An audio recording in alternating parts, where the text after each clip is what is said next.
Ilang mga buwan na rin naman na halos bubuksan mo ang periodiko ang pinag-uusapan economic crisis. Lagi na lang ito ang topic ng mga balita, mga komentaryo na para bang magwawakas na ang mundo. People's concern revolve around survival, financial security, and people are thinking of retirement funds, savings, etc. Ano ba ang pwede nating matutunan mula kay Solomon tungkol sa financial security? Ang salita po ng Diyos, ang Biblia ay marami at malawak ang mga tinatalakay na mga topics tungkol sa pamumuhay sa mundong ito. Solomon's 3 steps to financial security. Yan po ang ating pagbubulay-bulayan at nawa papag-iwanagin ng Diyos ang mga bagay na ito sa ating isip. Aming Ama sa Langit, salamat sapagkat kayo yung Diyos na kumukupkup, nagmamahal, nagpapatawad, nagpapagaling, nagbibigay na aming mga kailangan. Sa paglapit namin sa iyo, Panginoon, hinihiling namin ang iyong pagpapala. Patawarin niyo po kami sa mga kasalanan namin. Ugasan niyo po ang aming mga karumihan. At ang dalangin namin, punuin niyo ang aming isip, ang aming puso, ng inyong espiritu, ng inyong karunungan. Mangaral po kayo sa amin, Panginoon, at bigyan niyo kami ng kakayahang unawain ang hiwaga ng inyong salita. May your words be the balm that can heal our wounds. May your words be the light that will guide our path. And may your words be the strength of our heart. Teach us, Father. We seek you in the name of Jesus, your Son, our Lord. Solomon's 3 steps to financial security. Bakit naman si Solomon ang gusto natin ngayong tanungin sa mga bagay na ito? Sapagkat sinasabi po sa Biblia na si Solomon ay pinagkalooban ng Diyos ng pinakamataas na uri ng karunungan. Nang siya'y magiging hari ay pinapili siya ng Diyos kung anong pwede niyang hilingin mula sa Diyos at ipagkakaloob. At ang hiningi niya, iba yung karunungan, wisdom. At sumagot sa kanya ang Panginoon. 2 Chronicles 1:12, God was speaking to Solomon. Therefore, wisdom and knowledge will be given to you. And I will also give you wealth, riches, and honor, such as no king who was before you ever had, and none after you will have. So walang hari na uupo sa trono na magiging higit ang karunungan, kayamanan, karangalan kaysa kay Solomon. Kaya marapat na siya ay dinggin. At ito pong libro ng Ecclesiastes sa Bible ay siyang pinagsama-samang karunungan ni Solomon na ating pinakikinabangan. Solomonic wisdom in issues that confront even our daily lives sa panahon na ito. Ecclesiastes 11:1-6. Cast your bread upon the waters, for after many days you will find it again. Give portions to 7, yes, to 8, for you do not know what disaster may come upon the land. If clouds are full of water, they pour rain upon the earth. When a tree falls to the south or to the north, in the place where it falls, there it will lie. Whoever watches the wind will not plant. Whoever looks on the clouds will not reap. As you do not know the path of the wind, or how the body is formed in a mother's womb, so you cannot understand the word of God, the maker of all things. Sow your seeds in the morning, and at evening let not your hands be idle, for you do not know which will succeed, whether this or that, or whether both will do equally well. Mga salita na punong-puno ng karunungan, sinasabi sa mga matalinhagang paraan ang maraming mga bagay. At ngayon po, isa-isahin nating hiwayin ang mga salitang yan. We're going to review what we have just read. Ecclesiastes 11:4 says, whoever watches the wind will not plant. Whoever looks at the clouds will not reap. Yung daw tao na matatakutin, walang ginawa kundi bantayan ng direksyon ng hangin, bumubugso ba, lumalakas ba, umiihip ba, magkakabagyo ba, kung sino man ang laging inaantay ang itsura ng mga ulap, may ulap ba, hindi uulan, o marami bang ulap, baka bumaha, yung daw tao na gano'n, na laging nag-aalala, natatakot, ay hindi magtatanim kahit kailan. At dahil doon, hindi siya aani kahit kailan. So what is the first step of Solomonic wisdom? To profit, to productivity and fruitfulness. In enterprise, don't worry about what you cannot control. Don't worry about the weather. It is not in your hands.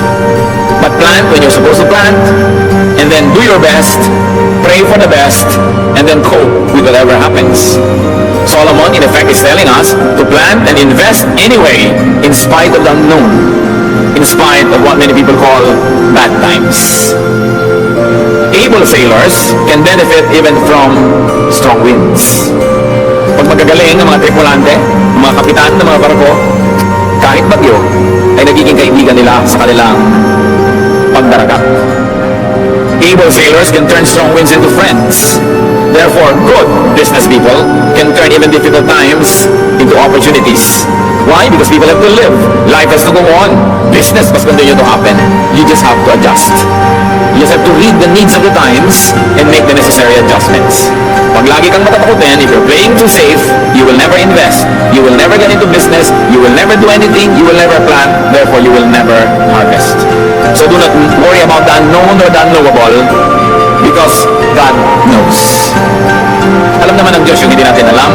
Ang mahalaga, makipagkaibigan ka sa Diyos. Pakinggan mo ang Diyos and do what you must. And the Bible tells us how, so that we may receive God's favor. Ecclesiastes 11:5, as you do not know the path of the wind, or how the body is formed in a mother's womb, so you cannot understand the word of God, the maker of all things. So God knows, God does His part, just do yours. Siyempre ngayon, nalalaman na through science kung paano nabubuo yung bata sa sinapupunan. But during the time when these were being written, it was a mystery. And it is a metaphor which just tells us at marami pa tayong hindi alam. Pero kahit hindi natin alam at hindi natin nauunawa, tuloy pa rin ang buhay. Tuloy pa rin ang mga tao sa pamumuhay, magkakaroon pa rin ang hanap buhay, ano pa man ang mangyari. Hindi ka dapat matakot at hindi ka dapat mapigil ng takot para maging mabunga sa iyong mga ginagawa. Ecclesiastes 11:6 talks about another way to be financially prosperous and even secure. So you will seed in the morning, and at evening let not your hands be idle, for you do not know which will succeed, whether this or that, or whether both will do equally well. Ano po ang mahigpit na itinuturo? Magtanim ka daw, maghasik sa umaga, at sa hapon hanggang gumabi, kung tapos ka na sa iyong pagtatanim, maghanap ka pa ng ibang maitatanim, maghanap ka pa ng ibang magagawa, kasi hindi mo alam kung alin sa mga projects mo ang magtatagumpay. Hindi mo alam kung alin sa itinanim mo ang tutubo, kaya hindi ka dapat makontento, may itinanim ka na dyan, magtanim ka pa dito, magtanim ka pa doon. Hindi mo alam kung anong klaseng panahon o weather ang iiral. At alam niyo naman, may mga halaman na pag tumami ang tubig, lumalabo sila, halimbawa kangkong. May mga halaman naman na pag walang tubig, mas magaganda ang kanilang mga aanihin, tulad ng pakwan, tulad ng mga milon, mas matamis pag walang ulan. So magtanim ka pareho, umulan naman humindi, may maaani ka.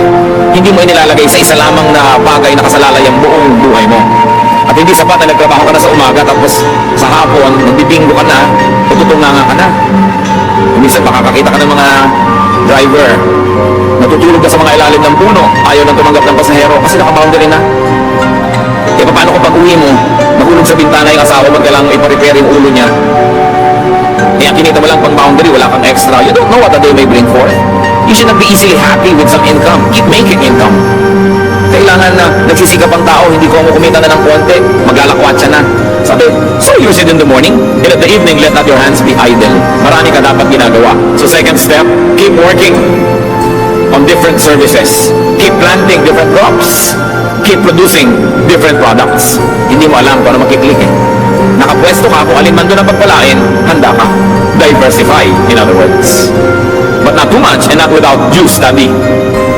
But position yourself to earn. Position yourself to harvest and to profit more. Hindi masama na paramihin mo ng paramihin yan. Pag sinabi mo hindi naman ko ako materialistic, maghanap buhay ka pa rin, tabihin mong kita, pamigay mo kung gusto mo sa mga kawawa at mga kapaspalad at mga hindi makapagtrabaho.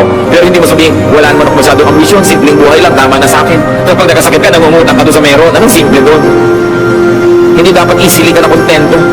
Gawa ka ng gawa, gawa ka ng gawa. At kung natapos mo na ang paggawa ng pinakamataas na kaya mong gawin, doon ka pa lang dapat makontento. Hindi yung wala ka pa nagagawa, kontento ka na. Pag nangailangan ka, napapahamak yung kamag-anak mo na may konting inimpok. Dahil bilang na bilang mo ang impok niya.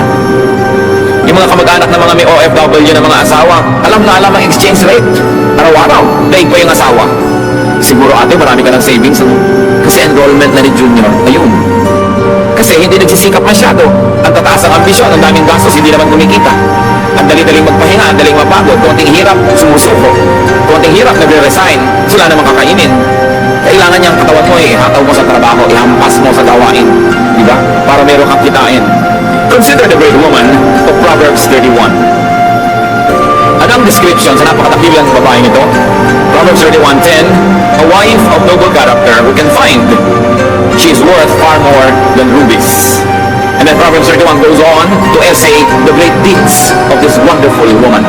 She selects wool and flax and works with eager hands. So siya nag-hobby, gumagawa siya ng mga tela. She gets up while it's still dark. She provides food for her family and portions for her servant girls. She considers a field and buys it. Out of her earnings, she plants a vineyard. She sets about her work vigorously. Her arms are strong for her tasks. She sees that her trading is profitable and her lamp does not go out at night. In her hands, she holds the distaff and grasps the spindle with her fingers. Marami siyang ginagawa. Maaga siyang gumising para marami siyang magawa. Hinahati-hati niya ang kakainin ng bawat miyembro ng kanyang pamilya para ang lahat ay may magkaroon ng kasiyahan. Binibigyan niya ng assignment ang kanyang mga katulong para lahat ay huwag masayang ang panahon. Bumibili siya ng mga lupa at tinataniman niya ito.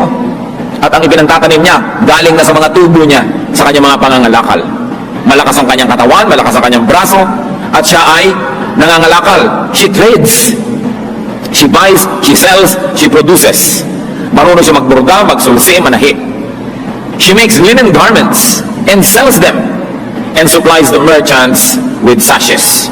Gumagawa pa siya ng mga sinturon, mga bedsheet, bed cover. At ang sabi ng Proverbs 31:25, she is clothed with strength and dignity. She can laugh at the days to come. What are the days to come? Days of uncertainty, days of gastos, days of pagtanda, pagkakasakit, pangangailangan. Sabi, pinagtatawanan lang nitong babaeng ito yung mga darating na araw. Kasi may pera. Kaya mo pagtawanan yung mga darating, wala kang pera. Diba? Kasi may savings. Kaya tayo mga Kristiyano, okay mag-inarte.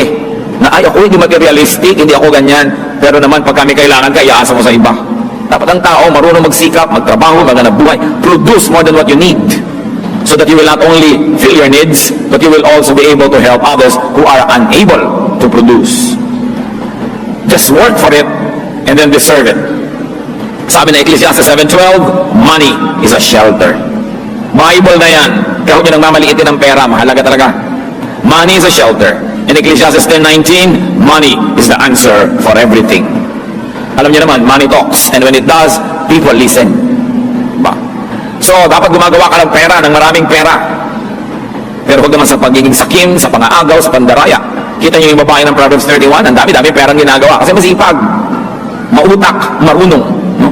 Of course, Ecclesiastes 10:19 is an exaggeration that money is the answer for everything. You know, poetry exaggerates.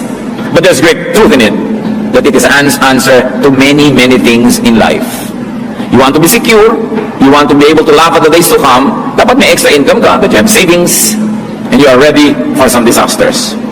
So, work hard. Work well, diversify, keep producing. Ecclesiastes 11:1 leads us to the third step to prosperity. Cast your bread upon the waters, for after many days you will find it again. Pagka sinundan natin yung talinghaga, ipaghahagis mo daw yung tubig mo, yung tinapay mo sa maraming mga ilog, dagat at kung ano-ano, at balang araw pagbabalikan din sa'yo lahat. Isang talinghaga nang ibig sabihin lamang, at kasunod ng verse 2 ng Ecclesiastes 11, give portions to 7, yes to 8, for you do not know what disaster may come upon the land. So it is telling us, be generous. Magbigay ka ng magbigay hanggang kaya mo kung kani-kanino. Hindi mo naman alam kung sino ang magsusukli. Hindi mo alam kung sino ang tatanaw. At kung dumating ang panahon, suklian ka naman. Pero ang sabi sa Biblia, pag nagtanim ka, aani ka. So damihan mong tanim, iba't ibang tao. Tumulong ka dito. Kung kaya mo magpaaral ng ganun, paaralin mo. Kung kaya mong sagutin yung gastos ni ganun, sagutin mo. Ang investment, hindi nilalagay mo sa bangko, nilalagay mo sa stock market, o pinupuhunan mo sa negosyo. Yung kabutihang ginagawa mo din sa kapwa, i-consider yan sa Bible na sound investment. Because someday, you will be rewarded. Kaya ang sabi, cast your bread upon the waters, for after many days, you will find it again. Give portions to 7, yes to 8. So sabi, magbigay ka sa marami, huwag lang sa isa. Sapagkat hindi mo alam kung sino dyan ang magiging blessing din sa'yo. Sa mga magulang na mahilig may favorites, lahat ibinigay na lang sa favorite, lahat ibinigay sa favorite. Hindi naman lahat ng favorite nyo, yun ang nagiging mabuting anak. Marami pa nga yung inape, yung kinawawa, yung dinusta, yung laging pinapagalitan, yung ikinahihiya na anak, yung hindi ipinagmamalaki, kadalasan yung mga nagiging mabuting anak pag tumanda ka na. At yung in-spoil mo ng in-spoil, binigyan mo ng lahat-lahat, kadalasan yun na hindi makalingon sa'yo eh. Kaya sabi, give to 7, yes to 8, give to many, don't just one. Hindi lang isa lang yung pine-favor mo, isa lang yung nilagay mo na doon lahat, yung kayamanan mo, lahat ng kaya mong ibigay. In other words, don't put all of your eggs in one basket. Kumbaga sa computer, kailangan may backup file ka. Dahil pag nag-crash yung computer mo, ubos ang record mo. May backup ka. Huwag mong ilagay lahat ang pag-ibig, ang pagmamahal sa isang tao lang. Dahil baka mamaya, mabuti nga yung taong yan, maaga namang nabawian ng buhay, hindi lugi ka. Hindi mo alam. Be generous to many. Lalo sa inyong mga anak. Hindi nyo alam eh. Proverbs 11:25, a generous man will prosper.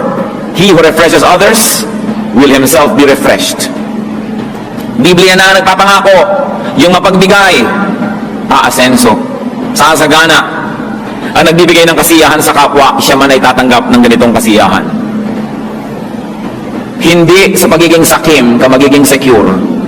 Hindi sa pagkakamal, pagtatago, pagkakait ka magiging secure. Ito ay sa pagbibigay. Because in spirituality, you lose what you selfishly keep and you keep what you give away. So, kabaligtaran yan ng sense ng mundo.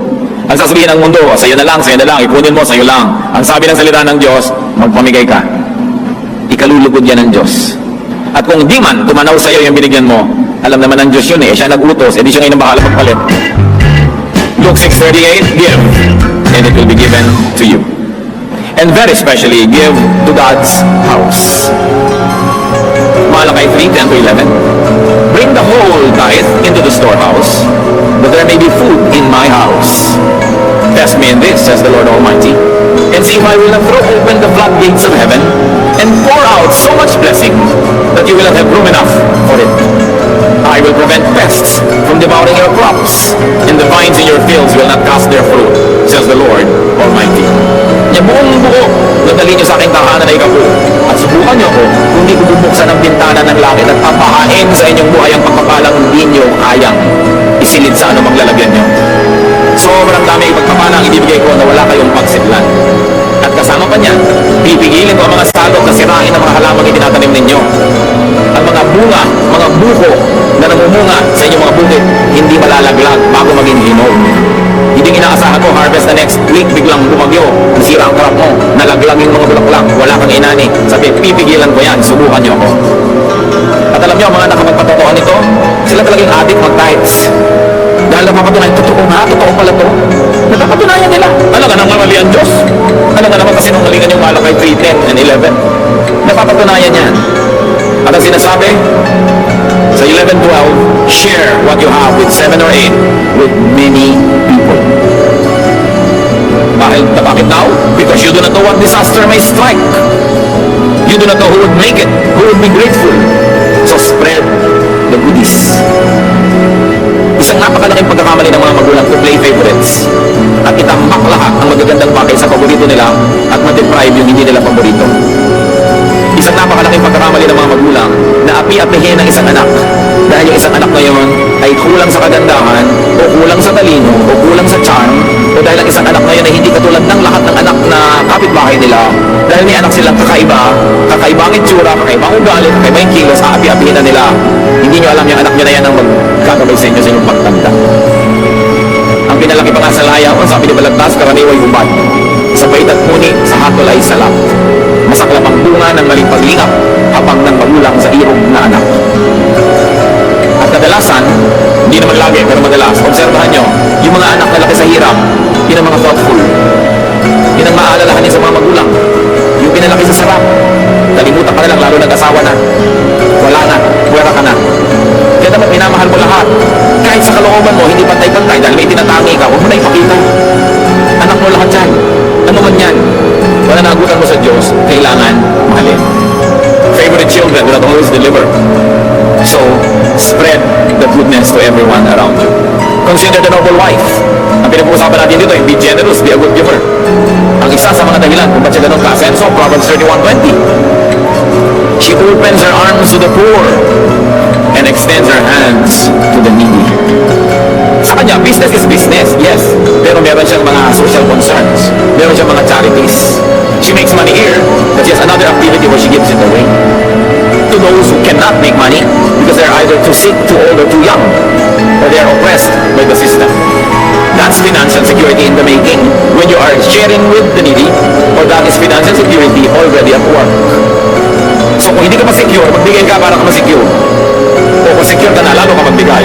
Kasi secure ka na eh. Wala ka ng dahilan para maging marabot. nagsusukli ka na nun. And it's also your way to remain secure. So those are the 3 steps that involve lots of work. You want to be secure? Work. Work early.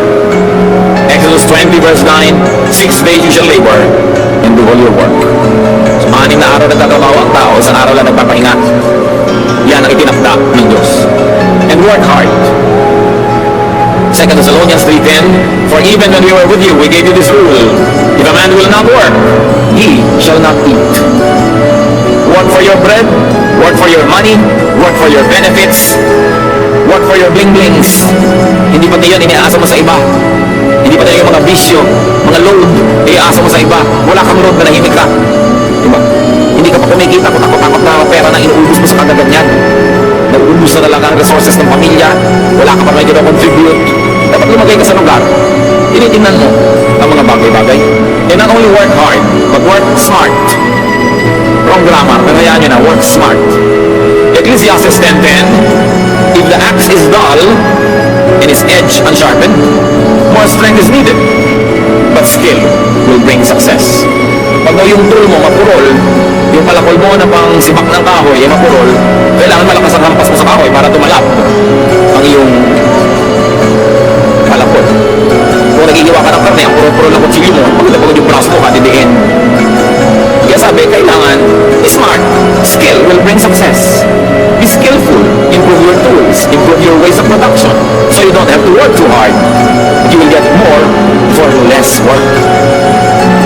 You know, do not mistake activity for achievement. Not everybody who works hard gets out of poverty. But those who work smart do. Hindi pandaraya ang ibig sabihin ng smart, hindi cutting corners, kundi style. Dapat meron ka diskarte sa buhay. Hindi sapat na mapagod. Hindi sapat na maligo sa pawis. Kasi kahit araw-araw naliligo ka sa pawis at nabibilad ka sa araw sa trabaho, hindi sapat para ka makahango sa hirap. Kailangan may diskarte ka, may game plan, mag-isip-isip ka. That's why skill will bring success. And just to review, Solomon says, don't play it too safe. Wrong grammar na naman, but who cares? Sasabihin ng grammar teacher, don't play it too safely. Hindi man magandang pakinggan. Don't play it too safe. Talagang may risks. Namumuhunan ka talaga. You take your chances. But this must be calculated risks. You do your homework, you do your research, you do what you can, but for all the others, put faith in motion. Sabi yan daw, laging tinitingnan ng ulap, nakatingala sa langit, dinarama ang hangin, hindi na magtatanim dahil laging masisiraan ng loob.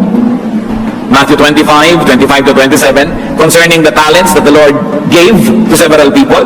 May binigyan ng marami na parami, may binigyan ng moderate na parami in that way. Yung binigyan lang ng isa, played safe. Inilubog niya yung talent, yung pera sa lupa. Hindi niya in-invest, wala siyang nagawa. Matthew 25:25-27, so I was afraid and went out and hid your talent in the ground. So here it is, here is what belongs to you. Ang sabi niya doon sa nagbigay ng puhunan. His master replied, you wicked, lazy servant. Well then, you should have put my money on deposit with the bankers, so that when I returned, I would have received it back with interest. Nakita niyo po, yung tao dito na nagbigay ng puhunan represents God. God gives us talents, skills, kakayahan, edukasyon, training, puhunan para mo paramihin. At ang Diyos, interesado sa interest, sa tubo.